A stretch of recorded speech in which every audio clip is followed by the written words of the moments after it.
and welcome to this edition of the DDM's Focus program. I am your host, Fiona Alexander Smith, Information and Education Manager at the DDM.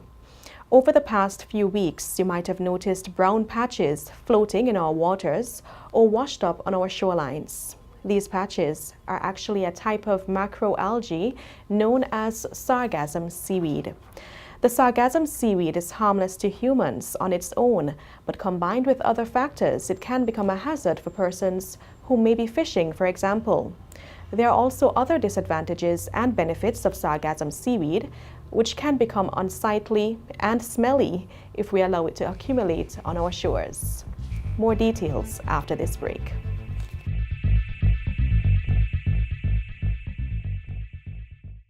The house was shaking, then suddenly saw we hear bang, crack, and the roof had gone. Man, I was so scared, I nearly wet myself. Only those who have lived it can truly understand the devastating fury of a hurricane's wind. The house across the road just get up and roll over. Hurricane force wind. It's a hazard. Hazards. Take control. Reduce your loss. You can hurricane-proof your home. For example, make your roof more wind-resistant by using screws instead of nails in its construction. Find out more about hurricane force winds and other hazards at your local disaster office.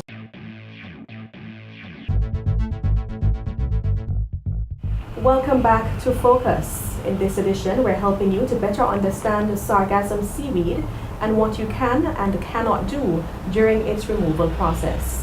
I'm now here with marine biologist in the Conservation and Fisheries Department, Argel Harton. Thank you for being a part of the program. Thank you for having me. Help us to better understand sargassum, its composition, and why is it so prevalent at this time of the year?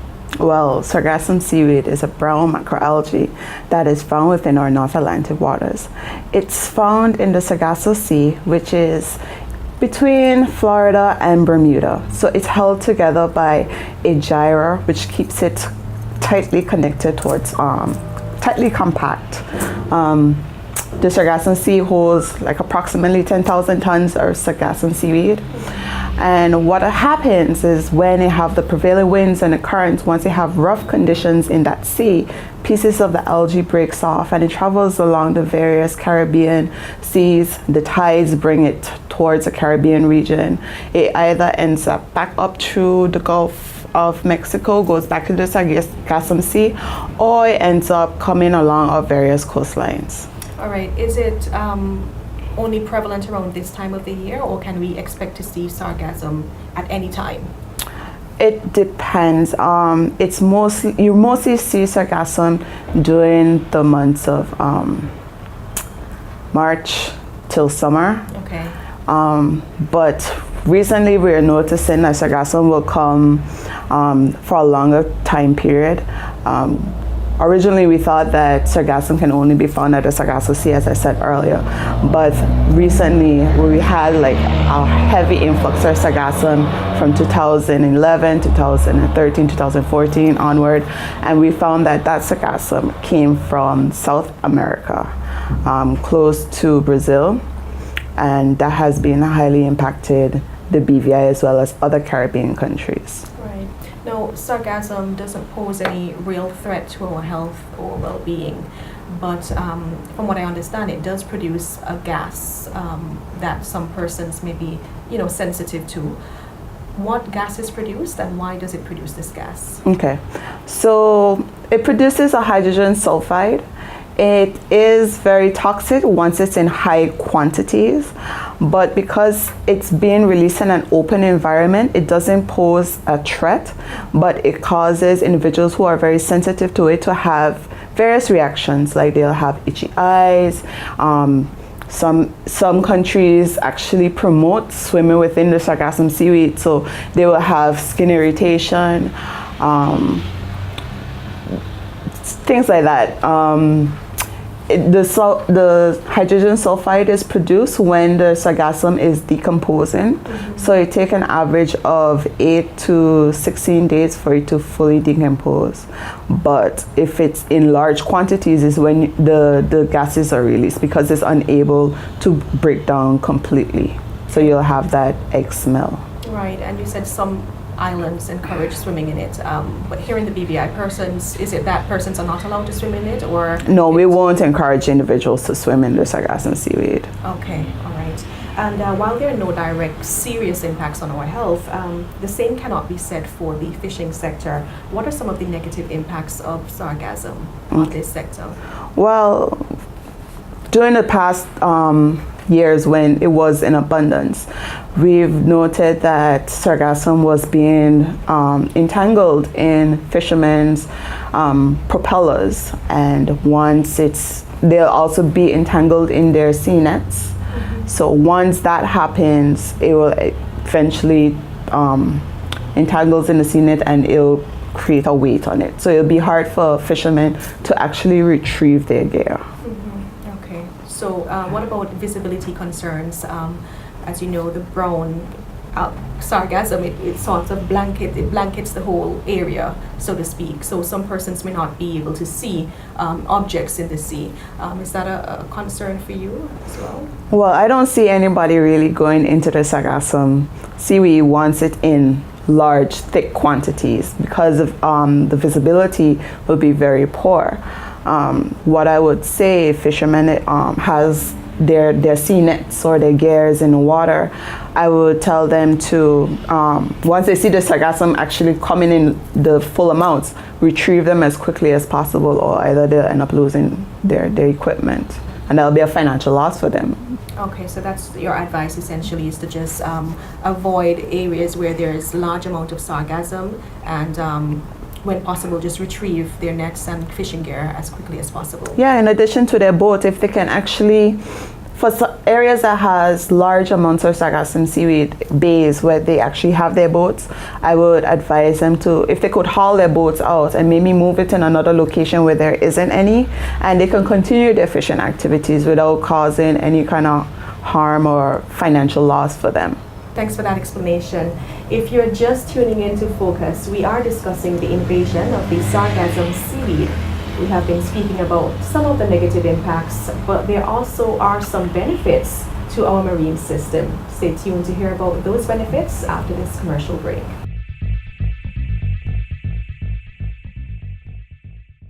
A little rainfall and you come home and your house gone. I never thought this would happen to me. Told them it could happen, but they never paid me no mind. Never. The whole road gone down the hill. Landslides happen all the time. Sometimes little, sometimes big. Hazards. Take control. Reduce your loss. You can do something about landslides. Trees and shrubs on hillsides bind earth together and help stop landslides. Preserve vegetation. Stop landslides. Find out more at your local disaster office. Water up to my belly. Mattress floating, furniture floating, even the TV set floated for a while. You know? My sneakers were floating just like boats. Floods. They can happen so suddenly. What can you do? Listen, when I saw the portable toilet from the construction site up the road float by, and I realized that all that stuff was in the water. Floods. Hazards. Take control. Reduce your loss. What can you do to help stop flooding? Keep drains and wells clean and unblocked. Find out lots more about floods and other hazards at your local disaster office. Welcome back to Focus. We are continuing our discussion on sargassum seaweed. Before we move on to speak about the benefits, take a listen to this video news release by Information Officer in the Ministry of Natural Resources and Labour, Feliza Fenty. It recaps some of what has already been discussed in the program. The Ministry of Natural Resources and Labour is advising persons that the seasonal floating weed, known as sargassum seaweed, has increased in indefinite amounts and has washed along the beaches and shorelines. The floating brown seaweed is a marine algae that originates from the Sargasso Sea, which is a region in the jar of the North Atlantic Ocean. There is typically an offensive smell, which may resemble that of rotting eggs given off by the decaying sargassum. This is the chemical hydrogen sulfide, which may be an irritant to sensitive persons who should avoid close contact. The government is asking persons and communities interested in cleaning coastal areas that may have large amounts of seaweed to wait 2 to 3 weeks before doing so, to allow for marine life, especially crabs and turtles, to depart the weed before full decay. There are several advantages to the weed, and it provides a floating nursery for ample wildlife. Similar to a mangrove system, seaweed helps to restore or build back beaches, in turn creating greater coastal protection and storm resilience. The seaweed once collected can be made into compost when the salt has been washed out or sent to the incinerator for disposal.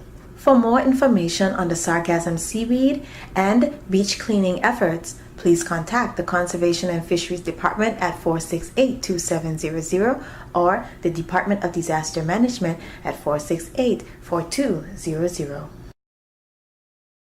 All right, now Argel, we know sargassum isn't all bad. So let's switch from the negative and talk about the positive. What are some of the benefits of the sargassum to our marine system?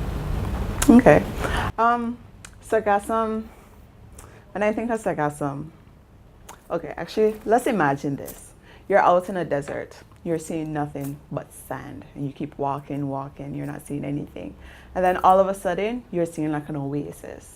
And then you eventually have individuals from all over the place just come in and actually thriving in that oasis. I think of sargassum in that way. You're a fish, you're out there swimming in the ocean, you're out there, predators can find you, predators can eat you, and you have no food, no shelter whatsoever. And there it is, there's sargassum seaweed. You can actually go inside of it, you can hide in the little crevices, you can get food. So it is a marine nursery for over 120 different marine life. You have crabs, you have shrimp, you have turtles. Migrating turtles go in there and they forage, they go and get protection. And then you have like the bigger fish. You have the mahi-mahis that actually goes there to try and eat those little predators. You have migrating seabirds who actually goes and go on the seaweed. So you have all this various marine life who actually comes and look for protection with the sargassum seaweed, get food. And then fishermen actually noticing these various changes. And what they do is that they actually go and fish around the sargassum seaweed. So we have like a big abundance of various tunas and mahi-mahi, which is very important for our fisheries sector. In addition to that, you have when sargassum is on the beach in small quantities, it actually, once it decomposes properly, it creates a nourishment for our beaches, keeping the sand tightly connected, so it prevents beach erosion, providing those various nutrients and minerals for our beach vegetation. It also creates sand dunes. We don't really have that much in the BVI. Anegada has them. So that's also another added coastal protection against storms. Right. I mean, these benefits sound so good, but even with all these benefits to our beaches and the marine system, we still have to remove it when it's in large quantities. Mm-hmm. What are some of the do's and don'ts of this removal process? Okay. Normally, we would say leave the sargassum seaweed for it to go through its decomposing phase, so that 8 to 16 days. We'll have to deal with all of that. But if it comes in large quantities, what we would do is that we will recommend individuals to remove at least the top layer of the sargassum seaweed and allow the bottom layer to just completely decompose itself, because we don't want to have it come to a point where you're removing the seaweed as well as sand, and that's going to create a problem. So we won't recommend using heavy machinery. You use shovels. Yes, I understand it's labor intensive, but we have to also remember what we're also saving here, which is our beach. We don't want to have that erosion impact eventually happening. Right, and you earlier spoke about the benefits of sargassum to the beaches, of course. I know some countries advocate for the digging and burying the sargassum as part of the removal process. Is that how it's done here? Would you bury the sargassum after you scrape it up, you bury it back into the sand so that it breaks down and... No, we don't promote the digging. Eventually it buries itself over time. What we do say is you can actually take the sargassum seaweed, you can either carry it to the agriculture department, we've done it in the past, or you can take it to the incinerator to burn, or you can actually take the sargassum seaweed home and use it as a compost or a mulch, It's very, because of all the high phosphates and nitrates, it's good for, you know, those who have gardens and they have like their various vegetables. It's way higher in its nutrient content than you'll find probably in those store-bought nutrient bags. Okay, all right. And if individuals are interested in organizing a beach cleanup, for example, would they have to contact the Conservation and Fisheries Department first and let you know what their plan is and how they plan to go about removing it, or can they just go on the beach and just start cleaning? They could go on the beach. That'll be a great initiative. The BVI it's the sargassum seaweed is not just the government's problem. This is the community's problem. We all thrive on the same thing, tourism. If tourists comes to the BVI and they end up seeing the beach and they're having an unpleasant visit, it's not only us being affected, it goes and affects everybody, from those that are in hotels, restaurants, taxis association. So I would recommend everybody to actually just say, you know what, I'm gonna go and clean up some seaweed. Even a great opportunity for those in high school, since they need to do that community service hours. Go out there and pick up some seaweed, get those hours, community service hours up. Right, and of course, as you mentioned, for those who are into gardening, it really is good for their soil if they bring the sargassum and use it as a mulch. Yeah. All right, so thank you so much, marine biologist in the Conservation and Fisheries Department, Argel Horton. Thank you for your wealth of information on sargassum. You're welcome. More information after this commercial break.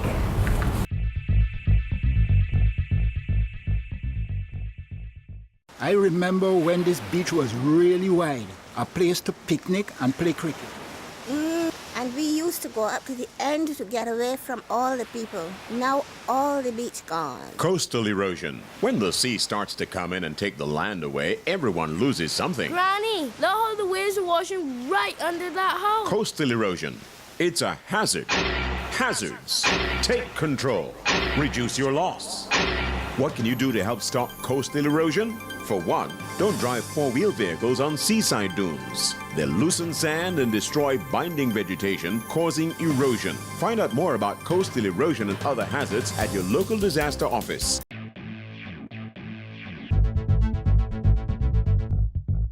Welcome back to Focus as we continue to discuss the invasion of the sargassum seaweed.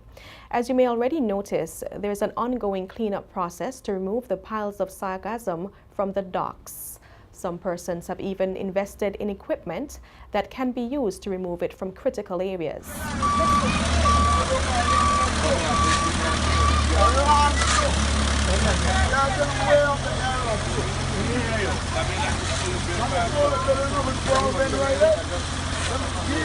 It is important to remember that when removing sargassum from the beaches, heavy equipment should not be used, as it contributes to the removal of sand.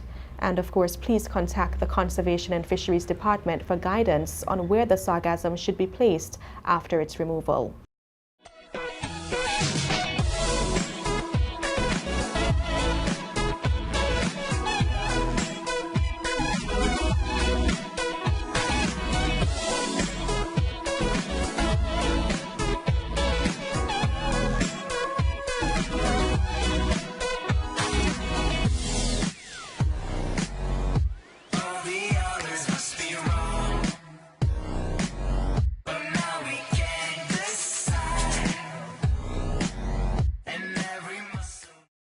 Thank you for tuning in to this edition of Focus. I am Fiona Alexander Smith, Information and Education Manager at the DDM. Join me next time for another edition of Focus on CBN Television. You can also follow us on bviddm.com and on Facebook and Twitter at BVI DDM for constant updates and information.